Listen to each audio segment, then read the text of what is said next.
महाभारत का मुख्य खलनायक और कौरवों का बड़ा भाई दुर्योधन नहीं बल्कि ये योद्धा था महाबली भीमसेन का असली शत्रु। एक कौरव योद्धा के रूप में इसने भीमसेन की वो दुर्गति की जो बड़े से बड़े कौरव योद्धाओं के लिए सपना था। महाभारत के इस वीर कौरव योद्धा ने भीमसेन का वो हाल किया जिसे करने में दुर्योधन और उसके भाई भी असमर्थ थे। न सिर्फ भीमसेन बल्कि इसने अर्जुन और सात्यकी जैसे अनेकों वीर पांडव योद्धाओं को भी कड़ी चुनौती दी। ये योद्धा ना तो कुरु वंश से था और ना ही इसका किसी से कोई संबंध था। आज हम आपको जिस कौरव योद्धा के बारे में बताने जा रहे हैं वो कोई साधारण इंसान नहीं था और ना ही उसे हराना किसी आम योद्धा के बस की बात थी। देवताओं के आशीर्वाद और अनेकों भयानक दिव्यास्त्रों को लिए जब ये योद्धा कुरुक्षेत्र पर आया तो स्वयं श्री कृष्ण भी चौंक गए। तो आखिर कौन था ये कौरव योद्धा, कैसे हुई इस योद्धा की मृत्यु और आखिर क्यों आया था ये महाभारत के युद्ध में? जानने के लिए वीडियो को अंत तक जरूर देखिएगा, लेकिन वीडियो शुरू करने से पहले जय श्री कृष्ण कमेंट करना बिल्कुल भी मत भूलिएगा। भगवान श्री कृष्ण की कृपा आपके घर परिवार पर सदैव बनी रहेगी। नरकासुर का पुत्र भगदत्त अपने रण कौशल से कुरुक्षेत्र पर तबाही मचाने वाला एक महापराक्रमी कौरव योद्धा। भगदत्त से युद्ध करना बड़े से बड़े पांडव योद्धाओं के बस की बात नहीं थी। रणभूमि पर वो किसी भयावह सांप की तरह पांडव सेना को निगलता चला जा रहा था। भीमसेन, अर्जुन और सात्यकी जैसे परमवीर पांडव योद्धा भी भगदत्त के आगे विवश हो गए। हालांकि अर्जुन से उसे पूरी टक्कर मिली, लेकिन सात्यकी और भीम उसके आगे ज्यादा समय तक नहीं टिक पाए। एक लंबे युद्ध के बाद तंग आकर भगदत्त ने अर्जुन पर भगवान विष्णु का वैष्णव अस्त्र चला दिया, जिसका उत्तर ना तो अर्जुन के पास था और ना ही कोई अन्य पांडव योद्धा इससे बचाव का तरीका जानता था।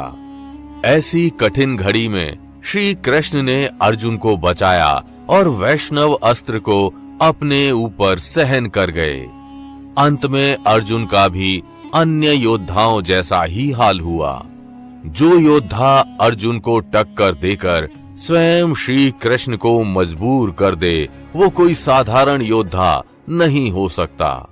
ना सिर्फ वैष्णव अस्त्र बल्कि भगदत्त शक्ति अस्त्र की भी जानकारी रखता था और इसके पास इंद्र के हाथी ऐरावत के वंश का सौप्तिक नामक बलशाली हाथी भी था। भूरिश्रवा के साथ मिलकर भगदत्त ने पांडव सेना को तबाह करना शुरू कर दिया। तभी उसकी टक्कर महाबली भीम से हुई। महाभारत के द्रोण पर्व 26वें अध्याय में संजय ने धृतराष्ट्र से भीमसेन के पराक्रम और उसका भगदत्त के हाथी के साथ हुए युद्ध का वर्णन किया।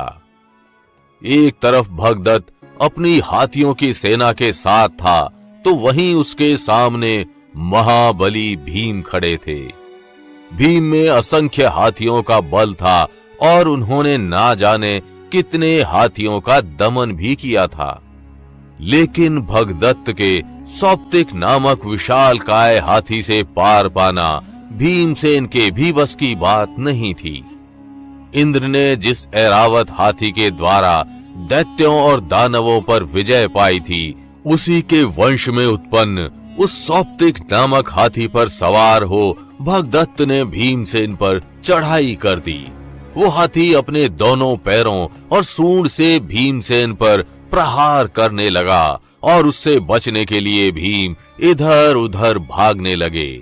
हाथी और भीमसेन दोनों क्रोध में थे और एक दूसरे को चोट पहुंचाने के लिए बेचैन थे।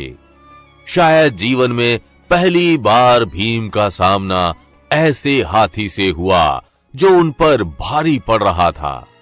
अंत में भीम ने उस हाथी को चकमा दे दिया और वे उसी के शरीर में छुप गए।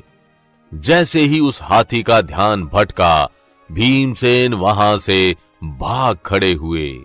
इसके बाद महाभारत के युद्ध में भागदत्त के जीवन का वो निर्णायक दिन आया जब उसका सामना अर्जुन से हुआ। इससे पहले युद्ध में जितनी भी बार अर्जुन और भगदत्त लड़े, युद्ध का कोई परिणाम नहीं निकला। महाभारत के युद्ध से पहले भी इनकी एक बार टक्कर हो चुकी थी। जब युधिष्ठिर ने राजसूय यज्ञ करवाया था, तब भगदत्त ने यज्ञ के घोड़े को रोककर अर्जुन को ललकारा। तब अर्जुन और भगदत्त के बीच इतना गहन युद्ध हुआ कि युद्ध को समाप्त करने स्वयं भगवान इंद्र को आना पड़ा। लेकिन महाभारत युद्ध के 12वें दिन का युद्ध निर्णायक युद्ध था। इसी युद्ध में श्री कृष्ण ने अर्जुन और अन्य पांडवों को भगदत्त के वैष्णव अस्त्र से बचाया था। तभी श्री कृष्ण के आदेश पर अर्जुन ने अपने एक तीर के अनुसंधान से भगदत्त के आंखों की पट्टी फोड़ दी।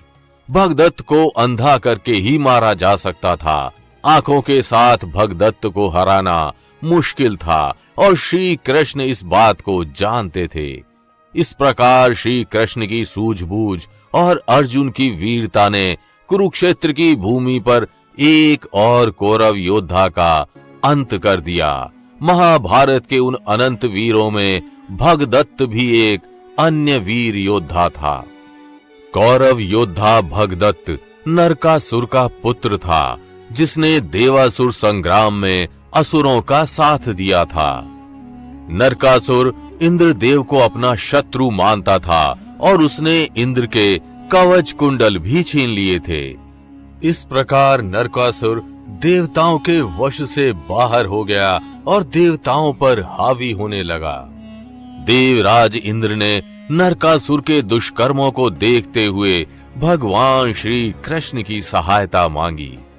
नरकासुर का वध भगवान श्री कृष्ण ने अपने सुदर्शन चक्र से किया था और इसमें उसकी सहायता सत्यभामा ने भी की थी। दोस्तों, नरकासुर प्राग ज्योतिष राज्य का सम्राट था। प्राग ज्योतिष आज के समय का आसाम राज्य है। नरकासुर की मृत्यु के बाद उसका पुत्र भगदत्त प्राग ज्योतिष राज्य का राजा बना। ऐसा माना जाता है कि जब श्री कृष्ण ने नरकासुर का वध किया था, तब उन्होंने भगदत्त को उसकी माता भूमि देवी के कहने पर जीवन दान दिया था।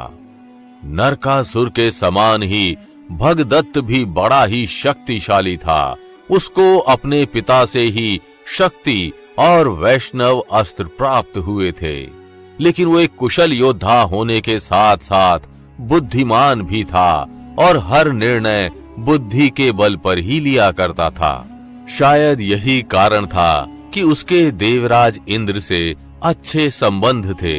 तो यदि आपको भगदत्त की ये कहानी अच्छी लगी तो वीडियो को लाइक व शेयर कर चैनल को सब्सक्राइब करना बिल्कुल भी मत भूलिएगा।